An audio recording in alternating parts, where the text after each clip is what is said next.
The US and China are both preparing for war. China gets a constructive kill on the Royal Navy. And why is Philly celebrating the CCP? And more on this week's China News Headlines. Welcome to China Uncensored. I'm Chris Chappell. This episode is sponsored by Surfshark. Whenever you go online, you really should be using a VPN like Surfshark to cover your tracks and protect your identity. I'll tell you more in a bit. Renowned Hong Kong pro-democracy activist Nathan Law has been denied entry to Singapore. But the situation could have been much, much worse. Law, a former legislator in Hong Kong, fled the city in 2020 during the CCP takeover. Now he's on a Hong Kong wanted list and lives in exile in Britain. The thing is, Singapore has an extradition treaty with Hong Kong. So when they stopped Law at the border, they easily could have handed him over to Hong Kong authorities. Instead, they just held him for a while and then deported him back to San Francisco, where his plane left from. Which isn't great, but it's better than prison. Law believes his deportation was political. And a Singaporean official told the BBC that Mr. Law's entry into and presence in the country would not be in Singapore's national interests. Which basically means that, yeah, it was political. Canada's military is preparing for confrontation with China in the Arctic. There are a lot of minerals in the Arctic, and I mean a lot. Minerals that China would love to get its hands on. Because why help their own citizens when they can go treasure hunting globally like a Scrooge McDuck antagonist? To that end, China has been sending more and more ships Canada's way. Strictly for exploration purposes, you understand. And China and Russia have held joint drills in the area as well.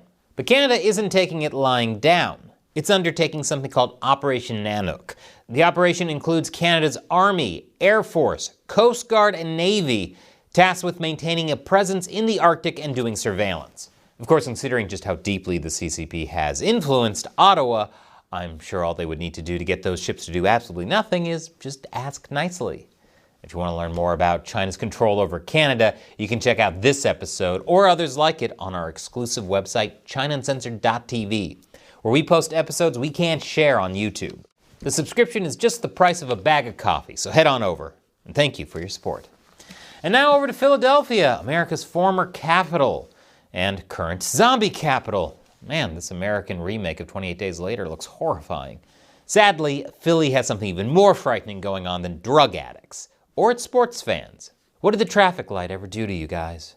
No, the real fright is the Chinese flag flying from City Hall. The city's Office of Immigrant Affairs is marking the anniversary of the Chinese Communist Party's founding and says this should help to promote cultural ties with sister city Tianjin, because nothing says promoting cultural ties like celebrating a regime responsible for destroying so much culture. Philly isn't alone. San Francisco City Hall also held a Chinese flag-raising ceremony as an opportunity to build bridges. Don't they know that building bridges, or literally anything, isn't something the CCP excels at? San Francisco and Philadelphia have previously held similar ceremonies, joining Boston, New York City, and even the White House. Representative John Molinar, who chairs the House Select Committee on the CCP, sent a letter to the Philadelphia mayor to demand the cancellation of the flag raising and its sister city partnership with Tianjin. And Uyghur activist Rushan Abbas joined him in urging the cancellation, saying that the city leaders need to stand with victims of tyranny. Local officials, though, are defending the move, saying other similar events were also held and none of them were necessarily an endorsement of other governments.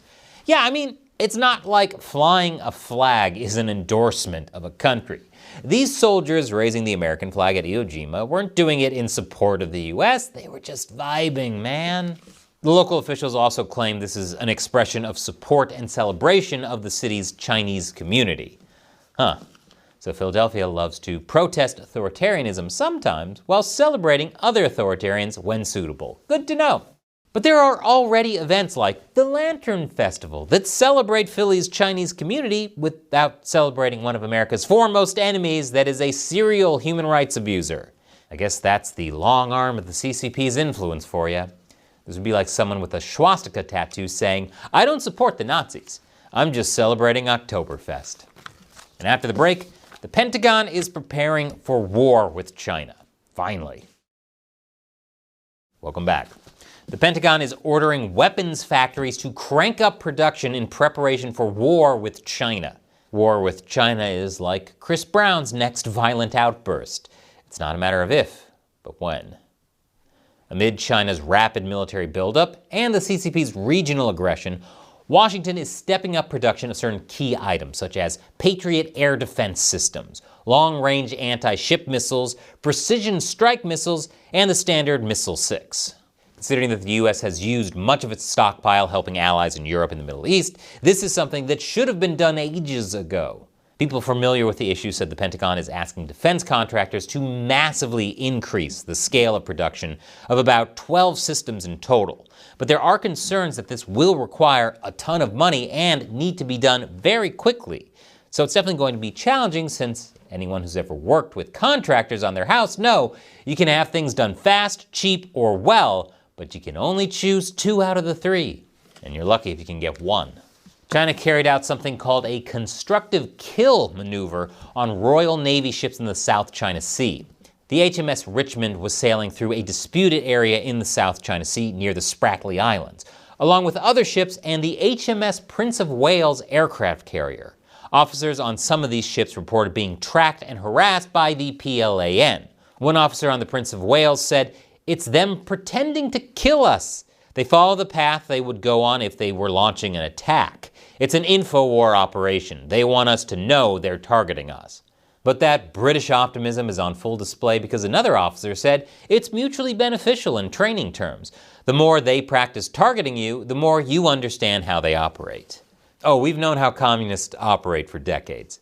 We've also known the solution. Classified U.S. intelligence is warning about China's preparations for a Taiwan invasion.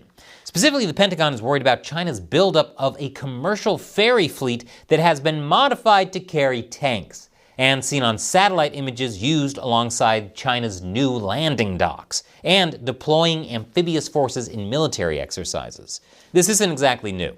In 2022 alone, some 30 Chinese commercial ferries were monitored by the Five Eyes intelligence in military exercises involving PLA troops. More than 70 such large vessels are expected to be in the PLA service by the end of next year.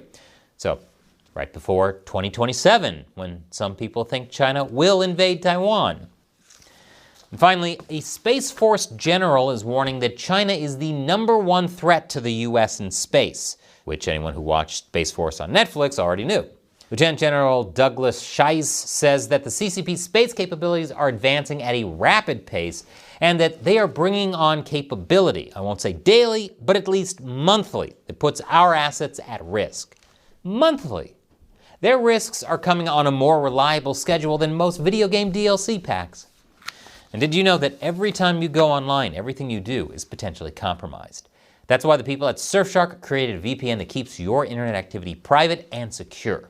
If you're not taking active steps to protect yourself, everything you do is being tracked and logged by the websites you visit, your internet service provider, and often by your own government. Using a VPN makes you harder to track. Surfshark has servers you can connect to in over 100 countries, more than any other VPN. That includes a server in the British Virgin Islands where the law allows companies to not log user data. So stay safe and check out Surfshark. With just one Surfshark account, you can connect as many devices as you want. It also comes with a 30-day money-back guarantee. Go to surfshark.com/uncensored and use the code uncensored to get up to 4 months extra. The link is in the description below. Once again, I'm Chris Chappell. See you next time.